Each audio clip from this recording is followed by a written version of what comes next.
नमस्कार साथियों, चैनल में पुनः आप सभी का स्वागत है। देखते हैं ये मध्यकालीन इतिहास के अंतर्गत जो प्रश्न आपके टीजीटी पीजीटी में हायर एजुकेशन में नेट में पूछे जाते हैं। निम्नलिखित अधिकारियों में से कौन एक मुगलों के अधीन बंदरगाह का अधीक्षक था, है ना। तो बंदरगाह अधीक्षक को क्या कहा जाता था? मुतसद्दिद, है ना। मुतसद्दिद बंदरगाह अधीक्षक को कहा जाता था। उसके बाद दिया है, विदेशी यात्रियों में से कौन वर्णन करता है कि तांबे के बड़े बर्तनों में गंगा जल मुग़ल बादशाहों के पीने के लिए ले जाया जाता था, है ना। तो ये कथन है। तो उस समय एक पादरी था जिसका नाम था एडवर्ड टेरी, है ना। एडवर्ड टेरी जो था इसने ही कहा था कि इसने ही लिखा था अपने यात्रा वृत्तांत में कि तांबे के बड़े बर्तन में गंगा जल जो है मुग़ल बादशाह पिया करते थे, है ना। अगला प्रश्न है, अकबर के विरुद्ध जौनपुर से फतवा जारी करने वाला उलेमा का सदस्य कौन था, है ना। अकबर के विरुद्ध जो फतवा जारी करने वाला उलेमा पूछ रहा कौन था, तो उसका नाम था मुल्ला याजदी, है ना। मुल्ला याजदी जो था इसने ही अकबर के विरुद्ध जो है फतवा जारी किया था। अगला प्रश्न है, जहांगीर की रानी ने जहर खाकर आत्महत्या किया था, है ना। किसने जहर खा करके आत्महत्या किया था? मानबाई या मानमती ने, है ना। तो जहांगीर के अधिक मदिरा पान करने के कारण इसने आत्महत्या कर लिया था, मानबाई ने या मानमती ने, है ना। तो आत्महत्या करने वाली पत्नी मानबाई। अगला प्रश्न है, रोशन अख्तर किसका दूसरा नाम था? तो रोशन अख्तर मोहम्मद शाह का दूसरा नाम है, ठीक है ना। तो मोहम्मद शाह का नाम दूसरा रोशन अख्तर है। अगला है, बादशाह अकबर ने किसे जगत गुरु उपाधि से विभूषित किया था, है ना। तो बादशाह अकबर ने किसे जगत गुरु के नाम से? तो हर विजय सूरी, है ना, ये जैन संत था, इसी को अकबर ने जगत गुरु की उपाधि दिया था। अगला प्रश्न है, मुग़ल काल में नरनाल या हल्की तोप क्या थी? यानी पूछ रहा है नरनाल या हल्की तोप क्या थी? तो मानव द्वारा उठाई जाने वाली तोप, यानी नरनाल, नर मीन्स होता है मनुष्य, नरनाल मीन्स होता है यानी मनुष्य द्वारा उठाई जाने वाली तोप को नरनाल कहा जाता था। अगला है, अकबर के शासनकाल के किस वर्ष को इतिहासकार विस्टन स्मिथ ने सर्वाधिक संकटपूर्ण समय माना था, है ना। तो अकबर के किस काल को सर्वाधिक संकटपूर्ण काल माना था? 1581 के काल को, है ना। तो सन 1580-81 का जो काल रहा है, तो उस समय भीषणतम कठिनाई से यह दौर गुजरा था इसका। तो 1581 ईस्वी जो था ये अकबर के लिए संकटपूर्ण काल था, है ना। अगला है, 16वीं शताब्दी की मुग़ल प्रशासनिक शब्दावली में एलची अथवा साफिर शब्दों का क्या अभिप्राय है? यानी मुग़ल प्रशासनिक व्यवस्था में पूछ रहा है एलची और साफिर का शाब्दिक अर्थ क्या होता था। तो एलची और साफिर का अर्थ जो होता था वो राजदूत होता था, है ना।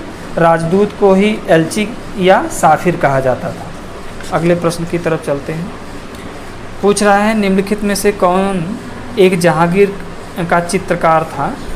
निम्नलिखित में से कौन एक जहांगीर चित्रकार था? यानी कि जहांगीर का चित्रकार पूछ रहा है कि उस समय में कौन चित्रकारी अच्छा करता था? तो अब्दुल हसन, है ना। तो अब्दुल हसन जो था ये जहांगीर का चित्रकारी था। हालांकि उस समय और भी चित्रकार थे, जैसे फारूक बेग थे, दौलत थे, मनोहर थे, विशन दास, मंसूर, उसी में अब्दुल हसन भी एक चित्रकार था। अगला देखते हैं, बहादुर शाह जफ़र के विषय में निम्नलिखित में से कौन सा कथन असत्य है ना। तो बहादुर शाह के विषय में कौन सा कथन असत्य है? तो वह पूछ रहा है कि वह बिना साम्राज्य के सम्राट बना था, तो ये सही है। दूसरा है, वह बिना युद्ध के अनुभव का योद्धा था, ये भी सही है। हसन अक्सरी उसका आध्यात्मिक मार्गदर्शक था, ये भी सही है। 1845 में उसे उत्तराधिकार प्राप्त हुआ था, यही गलत है ना। तो 1845 नहीं है, 1857 है ना। तो ये कथन यही गलत है। यानी कि 1845 में उसे उत्तराधिकार मिला था, यही कथन गलत है। अगला है अफजल खां का मूल नाम क्या था, है? तो अफजल खां का मूल नाम क्या था ये पूछ रहा है। तो अब्दुल्ला भतारी, है ना, उसका मूल नाम क्या था? अब्दुल्ला भतारी उसका अफजल खां का मूल नाम था, जिसका युद्ध हुआ था शिवाजी के साथ। अगला है मराठा सेना में वरगीर क्या था? तो मराठा सेना में वरगीर कौन होते थे? तो वरगीर जो होते थे वो घुड़सवार होते थे, है ना, घुड़सवार जो होते थे उन्हीं को वरगीर कहा जाता था।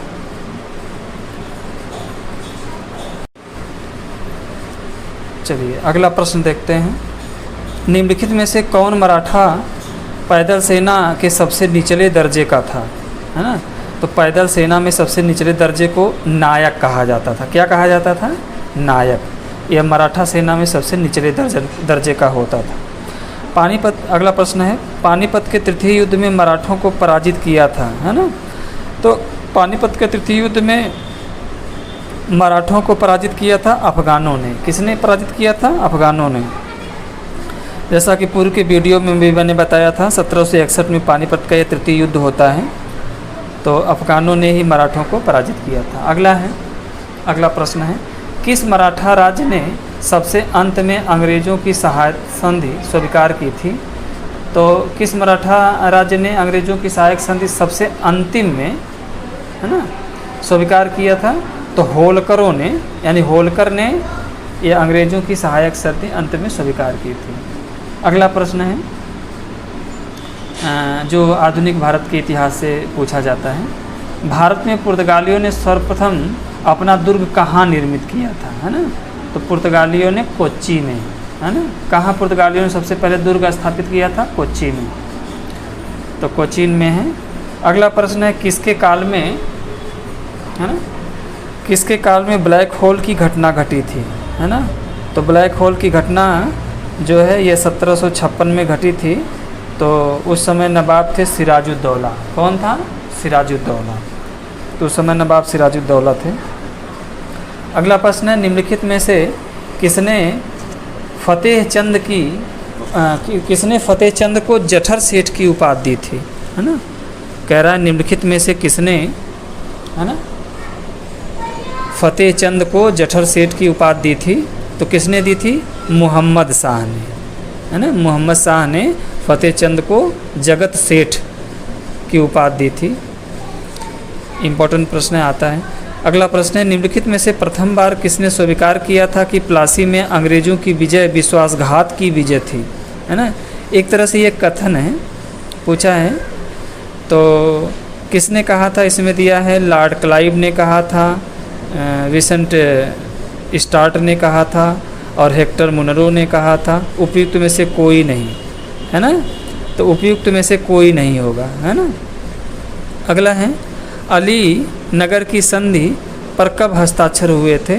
तो अली नगर की संधि कब हुई थी? फरवरी 1757 में, है ना? अली नगर की संधि जो हुई थी 1757 में की गई थी। अगला प्रश्न है, कौन बंगाल में मुस्लिम पुनर्जागरण के जनक के नाम से जाना जाता है?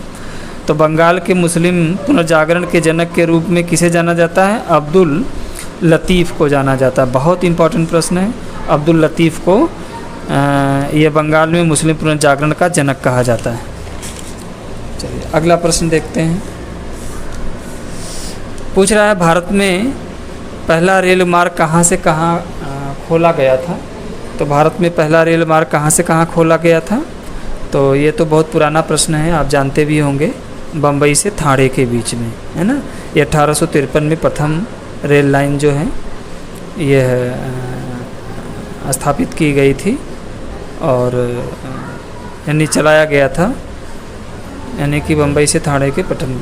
अगला प्रश्न है, निम्नलिखित में से प्रथम भारतीय कौन था जिसने अंग्रेज़ों की कविता लिखी थी, है ना? तो अंग्रेजी में कविता लिखने वाला प्रथम भारतीय कौन था, यही पूछ रहा है। तो अंग्रेजी में कविता लिखने वाला प्रथम भारतीय कौन था? काशी प्रसाद घोष। कौन था? काशी प्रसाद घोष।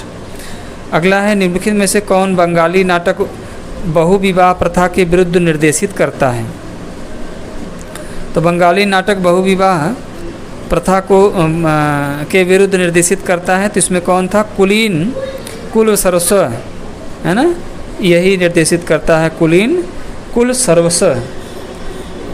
अगला प्रश्न है, निम्नलिखित में से किस बंगाली लेखक ने प्रथम बार यह सुझाव दिया था कि हिंदी को भारत की राष्ट्रीय भाषा के रूप में अपनाया जाए, है ना? तो किस बंगाली लेखक ने प्रथम बार सुझाव दिया था? तो ये उनका नाम है भूदेव मुखर्जी ने सबसे पहले ये सुझाव दिया था कि जो भारत का राष्ट्रीय भाषा है वो हिंदी होनी चाहिए। अगला प्रश्न है, निम्नलिखित में से कौन सा युग्म सही सुम्मिलित नहीं है, है ना? तो इसमें देखते हैं, लेखक का नाम है और नाटक है। तो गिरीश चंद्र घोष जो है, गिरीश चंद्र घोष, नाटक का नाम है मीर कासिम। D.L. राय, नाटक का नाम है छत्रपति शिवाजी। और क्षीरोद प्रसाद विद्या विनोद, इनका नाटक का नाम है नंद कुमार। और निखिल नाथ राय, हाँ देखिए निखिल नाथ राय, इनके नाटक का नाम प्रतापादित्य। तो प्रतापादित्य जो है यही नहीं है, यही सही नहीं है, प्रतापादित्य ये सुमिलित नहीं है। अगला प्रश्न है, निम्नलिखित में से किसने हिंदू विधवा पुनर्विवाह अधिनियम का प्रारूप तैयार किया था? तो हिंदू विधवा पुनर्विवाह का प्रारूप सबसे पहले किसने तैयार किया था? तो लॉर्ड कैनिंग दिया है, लॉर्ड डलहौजी दिया है, लॉर्ड हार्डिंग दिया है। उपयुक्त में से कोई नहीं, तो उपयुक्त में से कोई नहीं होगा। अगला प्रश्न है, भारत में अंग्रेजी को शिक्षा का माध्यम कब अपनाया गया? तो भारत में अंग्रेजी को शिक्षा का माध्यम कब अपनाया गया? तो अंग्रेजी शिक्षा का माध्यम यह सन 1835 में अपनाया गया था। ठीक है ना? चलिए ठीक है, नेक्स्ट वीडियो के साथ पुनः मिलेंगे, तब तक के लिए बहुत बहुत धन्यवाद, बहुत बहुत शुभकामनाएं।